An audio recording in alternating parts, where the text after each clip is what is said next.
Okay guys, welcome back na naman sa aking YouTube channel. No? Sa wakas, level 55 na tayo as free-to-play player. Inabot tayo ng 12 to 13 days.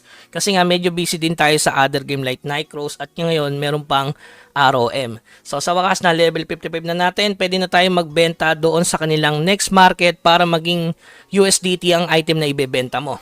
Tulad nitong bow quality arrow. So nakita ko price nito nasa 9 USDT. So titingnan natin kung mabebenta siya. So, passive to ng Archer. Ba't di mo gagamitin Kuya Bugs? Kasi nga, gusto ko matry kung mabilis ba mabenta yan at ifo-farm natin. Saan ba na-farm yan, Kuya Bugs? Na-farm yan sa Secret Laboratory. Tapos, doon kayo sa Goblin. Pwede nyo tingnan tong monster. Tapos, Test Subject Lab.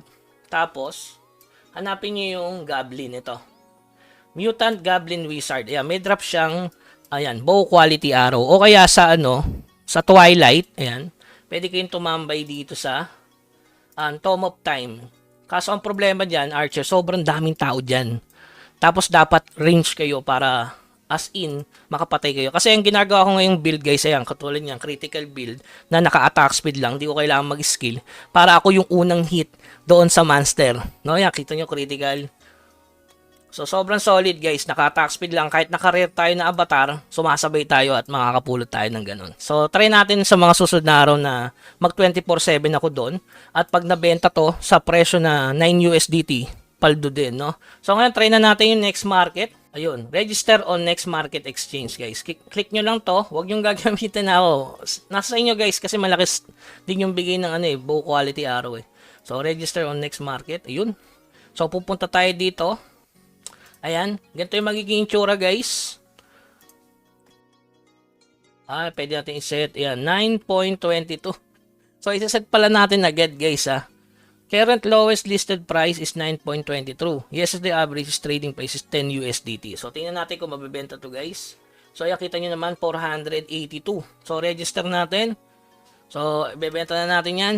Buo na ang loob natin. Register natin. So, lalagay natin yung passcode ko syempre. So, ayan. Proceeding na pagkalagay ng passcode. Yun, Go to store.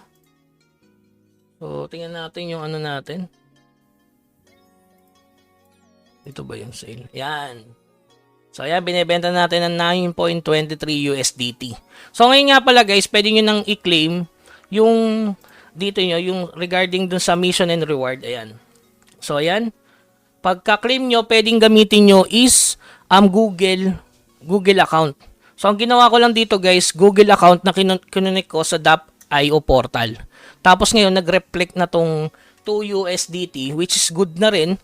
Kasi magpapalevel ka lang ng destruction at saka yung, Act 4, Act 3, Chapter 4, magkakaroon ka ng 1 USDT. So, kung gusto mo kunin yung 3 USDT, kailangan mo mag-reach ng 65 at mag-dismantle ng rare. Ito, madali lang pala to guys kapag na-open na yung friendship. Papakita ko sa inyo guys.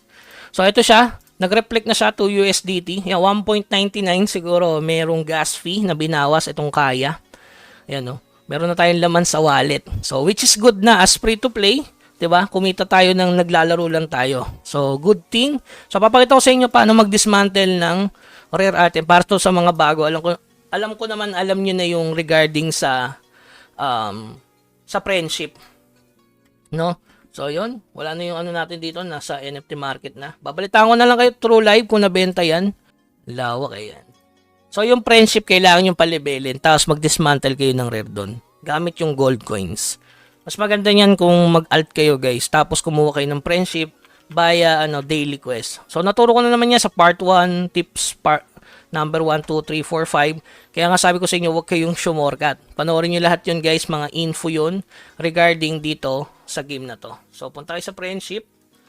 Kailangan ko kasi mapalevel to guys, level 5. Para makabili tayo ng free epic set. So, ito guys, nandito lang yan. So, pwede ko palang gawin nyo para kumita ko ng 2 USD para isang cash outan lang kasama yung libro, no? So, ngayon, magpa-farm tayo ng libro. Yun ang target natin today. Ayan. Bibili kayo nito. Kailangan, diba 180? So, 29, 1 million. Siguro hindi kayang, kasi, hindi kayang bit-bitin. So, 6 million pala para maka 2 USDT ka. 6 million sa sacrifice mo para sa 99 pesos. So, nasa sa inyo yan, guys, Basta pinakita ko lang. Pag nakompleto nyo kasi yun, syempre may raffle, no? Dun sa 100 USDT, di ba? Malay mo ikaw yun ang manalo. So, mas tiba-tiba yun. Pero yun, by chance lang yun mga boss. Okay? So, ayan, level 55 na tayo. Patuloy lang tayo sa farm nung librong yon kasi ang presyo kasi nasa 400, di ba? So, every time na makakapulot tayo ng ganung libro, talaga ang paldo. So, dito ang pwesto nun, guys. Sige, turo na natin kung saan ang pwesto nun. Punta tayo dito sa, sabi ko nga sa inyo, secret laboratory. So, typical lang dito. So, sa level 52. Bandang gitna yun, guys, eh. Mas maganda kung magdala kayo ng TP.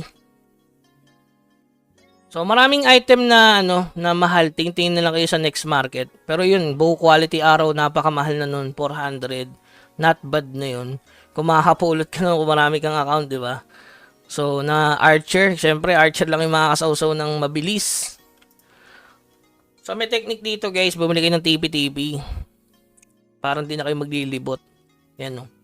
Tapos, so, yun, guys. Dito yung pwesto ng, yung Goblin Wizard. So, pwede nyo nang lakarin tong kahabaan na to. So, pwede kayong mag-spot dyan. So, dito ko naiiwanan yan, 24/7. Tingnan natin kung makakapulot ulit tayo ng libro. Ayan, no.